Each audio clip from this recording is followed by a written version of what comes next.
নমস্কাৰ ছাত্ৰছাত্ৰীসকল, মোৰ ইউটিউব চেনেলত স্বাগতম জনাইছোঁ। আজি আমি ক্লাছ 8ৰ ছ'চিয়েল চায়েন্স অধ্যায় 20 গ্ৰাহক সজাগতা, অধিকাৰ আৰু সুৰক্ষা ইয়াৰ কুৱেশ্যন আনচাৰবোৰ কৰিম।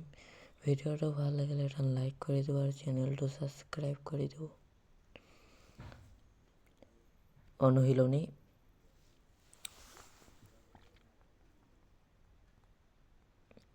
1 নম্বৰ উত্তৰ লিখা।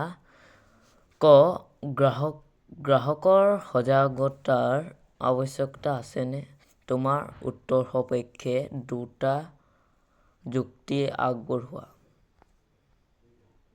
উত্তৰ: গ্ৰাহকৰ সজাগতাৰ আৱশ্যক আছে। 1 নম্বৰ গ্ৰাহক সজাগ আৰু সচেতন নহ'লে আৰ্থিকভাৱে লোকচান হ'ব পাৰে। 2 নম্বৰ বিক্ৰেতাৰ দ্বাৰা প্ৰতাৰিত হৈ মদ্য উকলি যোৱা সা-সামগ্ৰী ক্ৰয় কৰিলে গ্ৰাহকৰ স্বাস্থ্যৰ প্ৰতিও ভাবুকি আহিব পাৰে। খ. গ্ৰাহকক শোষণ কৰাৰ কৌশলসমূহ কি কি?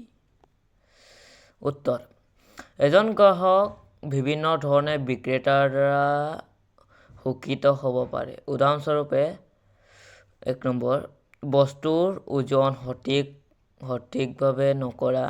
2 নম্বৰ ভেজাল বস্তু বিক্ৰী কৰা। 3 নম্বৰ বস্তু বা সেৱা উপযুক্ত স্থান বিশিষ্ট নোহোৱা। 4 নম্বৰ ক্ৰয় কৰা বস্তু বা সেৱাৰ ৰচিদ নিদিয়া বা অক্ষুণ্ণকৈ দিয়া। 5 নম্বৰ সামগ্ৰী প্ৰস্তুতকৰণৰ প্ৰকৃত তাৰিখ মচি পেলোৱা বা নকল তাৰিখ লগোৱা।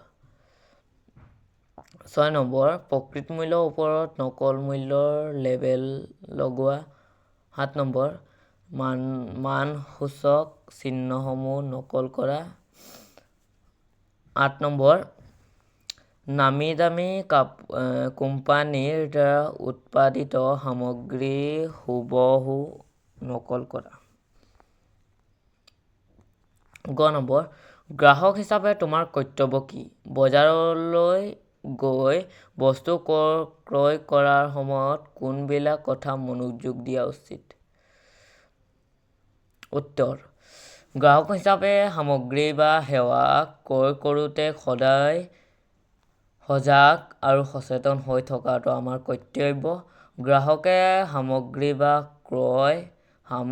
বা সেৱা ক্ৰয় কেতবোৰ সাৱধানতা অৱলম্বন কৰিব লাগে। সেই বিষয়বোৰ হ'ল: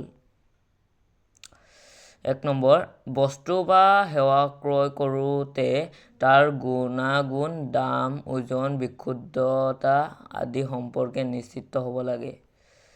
2 নম্বৰ বস্তুৰ ওজন বা জোখ লওঁতে জোখ-মাখৰ আহিলা যেনে ডগা-পাল্লা, মিটাৰ কাঠি আদি সমূহ সঠিক আৰু বিজ্ঞানসন্মত হয় নে নহয় তাক পৰীক্ষা কৰি চোৱা।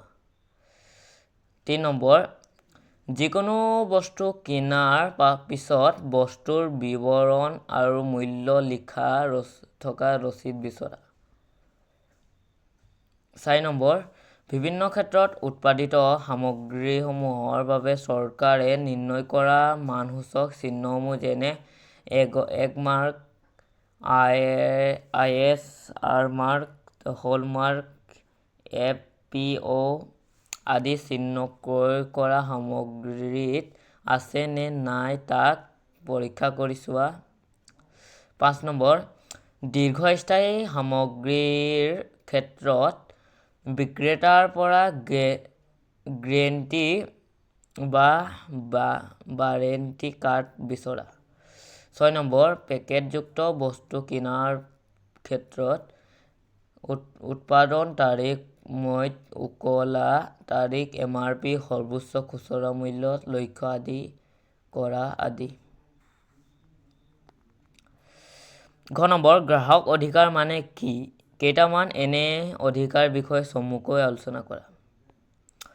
উত্তৰ, আমাৰ দেশৰ সকলো নাগৰিকে গ্ৰাহক হিচাপে কিছুমান অধিকাৰ উপভোগ কৰিব পাৰে। এইবোৰক গ্ৰাহক অধিকাৰ বোলে। গ্ৰাহকসকলে লাভ কৰা অধিকাৰ সমূহ হৈছে: ১ নম্বৰ, বস্তু বা সামগ্ৰী বা সেৱা ক্ৰয় কৰোঁতে বস্তুটোৰ সন্দৰ্ভত যিকোনো তথ্য গ্ৰাহক এজনে বিক্ৰেতাৰ পৰা আহৰণ কৰিব পাৰে। উদাহৰণস্বৰূপে, সামগ্ৰীৰ মূল্য, ওজন, বিশুদ্ধতা, গুণাগুণ আদি বিচাৰ কৰিব পাৰে। বিক্ৰেতাই উক্ত তথ্যসমূহ গ্ৰাহকক প্ৰদান কৰিবলৈ বাধ্য। ২ নম্বৰ, বস্তু, সামগ্ৰী বা সেৱা ক্ৰয় কৰাৰ সময়ত সেই সম্পৰ্কত গ্ৰাহকৰ যদি কিবা অভিযোগ থাকে, সেইবোৰ সুৰক্ষা সমিতি বা গ্ৰাহকৰ আদালতত দাখিল কৰিব পাৰে। গ্ৰাহকে আইনী ব্যৱস্থা গ্ৰহণ কৰি নিজৰ সমস্যা নিৰাময় কৰিব পাৰে। ১৯ নম্বৰ, চৰকাৰে গ্ৰাহকৰ সুৰক্ষাৰ বাবে গ্ৰহণ কৰা পদক্ষেপসমূহৰ বিষয়ে চমুকৈ আলোচনা কৰা। উত্তৰ, ১ নম্বৰ, ৰেডিঅ', টেলিভিছন, বাতৰি কাকত আদিৰ দৰে প্ৰচাৰ মাধ্যমত প্ৰায়ে গ্ৰাহকৰ বাবে কিছুমান বিজ্ঞাপন প্ৰচাৰ কৰা হয়, য'ত গ্ৰাহকক সচেতন কৰাৰ উদ্দেশ্য নিহিত হৈ থাকে। চৰকাৰৰ জনসংযোগ বিভাগে এনে কামবোৰ দায়িত্ব লয়। ২ নম্বৰ, গ্ৰাহকৰ স্বাৰ্থ ৰক্ষাৰ বাবে আমাৰ দেশৰ চৰকাৰে কিছুমান অধিকাৰ প্ৰদান কৰাৰ লগতে আইনী ব্যৱস্থাও গ্ৰহণ কৰিছে। সেইবোৰৰ ভিতৰত গ্ৰাহকৰ অধিকাৰ মান্যতা প্ৰদান, গ্ৰাহকৰ অধিকাৰ ৰক্ষাৰ বাবে জিলা, ৰাজ্যিক আৰু ৰাষ্ট্ৰীয় পৰ্যায়ত গঠিত গ্ৰাহকৰ সুৰক্ষা আইন, গ্ৰাহকৰ বিবাদ নিষ্পত্তিৰ বাবে জিলা, ৰাজ্যিক আৰু ৰাষ্ট্ৰীয় বিবাদ নিষ্পত্তিকৰণ ফ'ৰাম গঠন ইত্যাদি। ২ নম্বৰ, চমুকৈ লিখা গ্ৰাহক সুৰক্ষা আইন। উত্তৰ, ১৯৮৫ চনত ৰাষ্ট্ৰসংঘই গ্ৰাহকৰ সুৰক্ষাৰ বাবে কিছুমান নীতি নিৰ্দেশনা নিৰ্ণয় কৰি দিছিল। এই নীতি নিৰ্দেশনাৰ আধাৰত গ্ৰাহকৰ অধিকাৰসমূহ সুনিশ্চিত কৰাৰ বাবে ১৯৬৪ চনৰ ২৪ ডিচেম্বৰত ভাৰতীয় সংসদৰ যুটীয়া সদনে গ্ৰাহক সুৰক্ষা আইন গৃহীত কৰিছে। এই আইনৰ অধীনত গ্ৰাহকৰ স্বাৰ্থৰ ৩টা পৰ্যায়ৰ গ্ৰাহক সুৰক্ষা সংস্থা গঠন কৰা হৈছে। সেইবোৰ হ'ল: ক. জিলা পৰ্যায়ত জিলা গ্ৰাহক সুৰক্ষা সংস্থা। খ. ৰাজ্যিক পৰ্যায়ত ৰাজ্যিক গ্ৰাহক সুৰক্ষা সংস্থা। গ. ৰাষ্ট্ৰীয় পৰ্যায়ত ৰাষ্ট্ৰীয় গ্ৰাহক সুৰক্ষা সংস্থা। এই সংস্থাসমূহে গ্ৰাহকৰ অভিযোগ পূৰণ, ন্যায় বিচাৰ আৰু সুৰক্ষাৰ বাবে কাম কৰে। অকল ভাৰতেই নহয়, সম্প্ৰতি বিশ্বৰ ১০০খনৰো অধিক ৰাষ্ট্ৰই গ্ৰাহক সুৰক্ষাৰ বাবে আইন প্ৰণয়ন কৰিছে। খ নম্বৰ, গ্ৰাহকৰ সজাগতা। উত্তৰ, গ্ৰাহক হিচাপে সামগ্ৰী বা সেৱা ক্ৰয় কৰোঁতে সদায় সজাগ আৰু সচেতন হৈ থকাটো আমাৰ কৰ্তব্য। গ্ৰাহকে সামগ্ৰী বা সেৱা ক্ৰয় কেতবোৰ সাৱধানতা অৱলম্বন কৰিব লাগে। সেই বিষয়বোৰ হ'ল: 1, বস্তু বা সেৱা ক্ৰয় কৰোঁতে তাৰ গুণাগুণ, দাম, ওজন, বিশুদ্ধতা আদি সম্পৰ্কে নিশ্চিত হ'ব লাগে। 2, বস্তুৰ ওজন বা জোখ লওঁতে জোখ-মাখৰ আহিলা যেনে ডগা, পাল্লা, মিটাৰ, কাঠি আদি সমূহ সঠিক আৰু বিজ্ঞানসন্মত হয় নে নহয় তাক পৰীক্ষা কৰি চোৱা। 3, যিকোনো বস্তু কিনাৰ পিছত বস্তুৰ বিৱৰণ আৰু মূল্য লিখা থকা ৰচিদ বিচৰা। 4, বিভিন্ন ক্ষেত্ৰত উৎপাদিত সামগ্ৰীসমূহৰ বাবে চৰকাৰে নিৰ্ণয় কৰা মানসূচক চিহ্নসমূহ যেনে Agmark, ISI mark, hallmark, FPO আদি চিহ্ন ক্ৰয় কৰা সামগ্ৰীত আছে নে নাই তাক পৰীক্ষা কৰি চোৱা। 5, দীৰ্ঘস্থায়ী সামগ্ৰীৰ ক্ষেত্ৰত বিক্ৰেতাৰ পৰা গেৰেণ্টি বা ৱাৰেণ্টি কাৰ্ড বিচৰা। 6, পেকেটযুক্ত বস্তু কিনাৰ ক্ষেত্ৰত উৎপাদনৰ তাৰিখ, মধ্য উকলা তাৰিখ, MRP, সৰ্বোচ্চ খুচুৰা মূল্য লক্ষ্য কৰা আদি। গ্ৰাহক প্ৰতাৰণা। উত্তৰ: গ্ৰাহক হিচাপে আমি সদায় সচেতন হৈ থাকিব লাগে। আমি বিক্ৰেতাৰ দ্বাৰা যাতে প্ৰতাৰিত নহওঁ তাৰ প্ৰতিও নজৰ ৰাখিব লাগে। এজন গ্ৰাহক বিভিন্ন ধৰণে বিক্ৰেতাৰ দ্বাৰা প্ৰতাৰিত হ'ব পাৰে। যেনে: 1, বস্তুৰ ওজন সঠিকভাৱে নকৰা।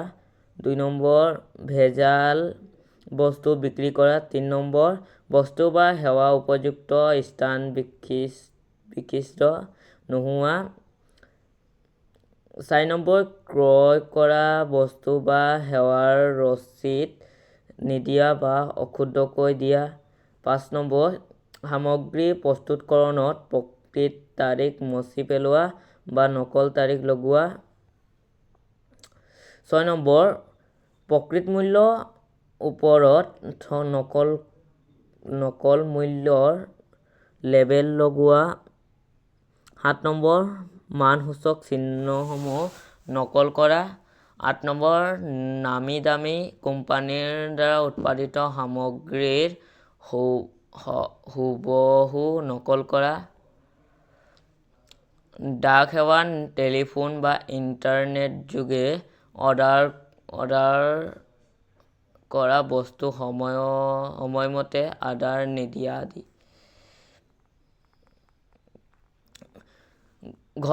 গ্ৰাহকৰ অধিকাৰ। উত্তৰ: আমাৰ দেশৰ সকলো নাগৰিকে গ্ৰাহক হিচাপে কিছুমান অধিকাৰ উপভোগ কৰিব পাৰে। এইবোৰকে গ্ৰাহক অধিকাৰ বোলে। গ্ৰাহক অধিকাৰ লাভ কৰা অধিকাৰসমূহ হৈছে: 1, যিকোনো বস্তু কিনাৰ বস্তুৰ মূল্য, ওজন, বিশুদ্ধতা, গুণাগুণ আদি বিচাৰ কৰিব পৰা। 2, গ্ৰাহক সুৰক্ষাৰ বাবে গ্ৰাহক সুৰক্ষা সমিতি গঠন কৰা। 3, গ্ৰাহকৰ অভিযোগ আদি গ্ৰাহক সুৰক্ষা সমিতি বা গ্ৰাহক আদালতত দাখিল কৰা।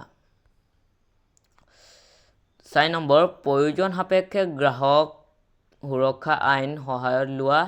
5, প্ৰতাৰণা কৰা বিক্ৰেতাৰ বিৰুদ্ধে শাস্তিমূলক ব্যৱস্থাৰ দাবী কৰা।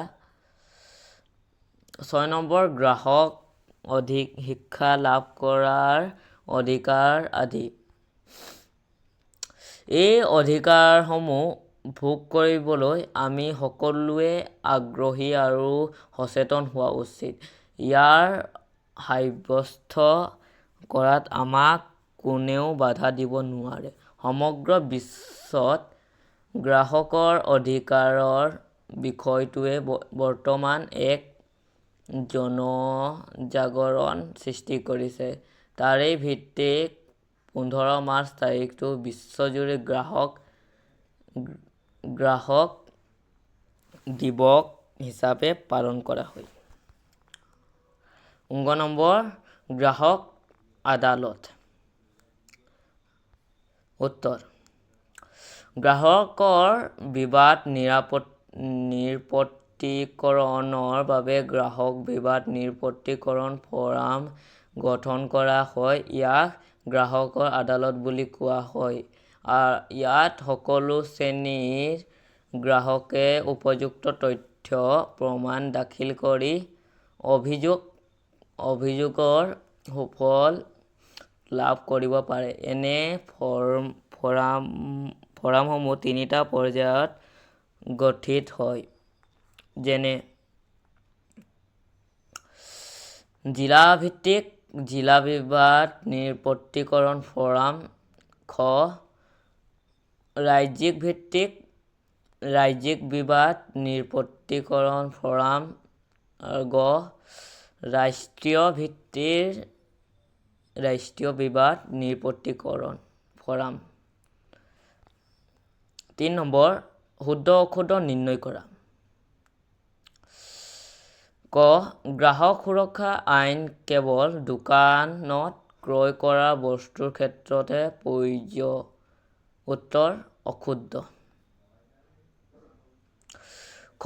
গ্ৰাহকৰ সুৰক্ষাৰ ক্ষেত্ৰত ভাৰতেই একমাত্ৰ ৰাষ্ট্ৰ যিখনে আইন প্ৰণয়ন কৰিছে। উত্তৰ: শুদ্ধ।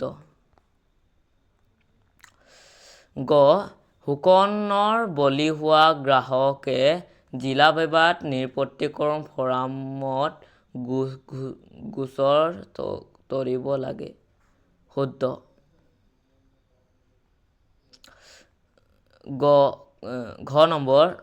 কেৱল মূল্যৱান আৰু দামী বস্তুৰ ক্ষেত্ৰতহে গ্ৰাহক সুৰক্ষা আইন প্ৰযোজ্য। উত্তৰ: অশুদ্ধ। 19.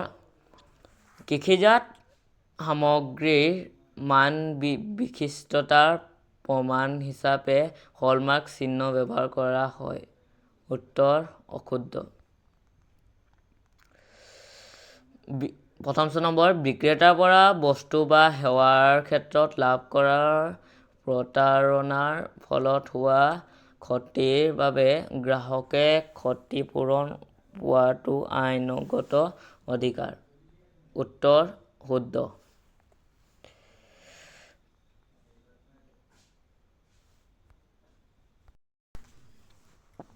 ভিডিঅ'টো ভাল লাগিলে চেনেলটো ছাবস্ক্ৰাইব কৰি দিব আৰু লাইক কৰি দিব।